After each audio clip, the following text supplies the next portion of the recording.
installing a Tyger mount for my 2020 Jeep Wrangler.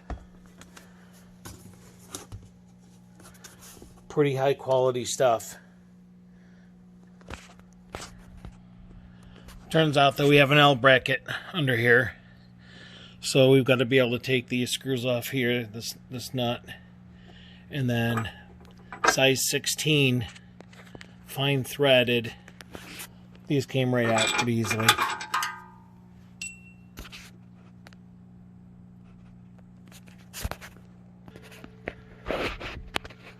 Okay, this part was a little bit tricky because the L bracket has these two cutouts right here and right here for the bolts that come on the actual hitch, and we had to kind of pull it down, pull this plastic out and pull this down in order to put the hitch up in there with the two bolts in these two holes, or the two nuts that are fastened to the hitch.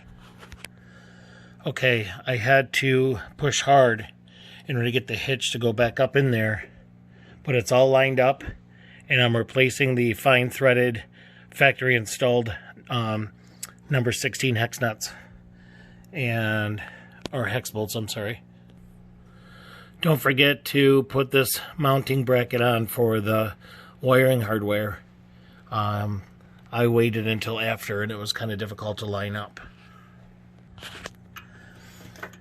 Installing the bolts that came with it are pretty simple and straightforward. They just go through. They line up absolutely perfectly. That is a testament to the engineering of this hitch.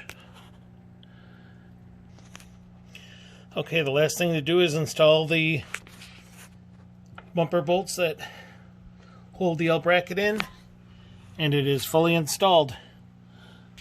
Very high quality. Okay, all we have to do is pop in the little protection, keep mud and dirt out of there, and that's all there is to it. Nice job, Tyger. Sorry, Tyger, I forgot that I bought this for my wife for Christmas, so this is going to go in there instead. If you'd like to send me a sticker or decal, I'll be happy to display it on the back of the Jeep.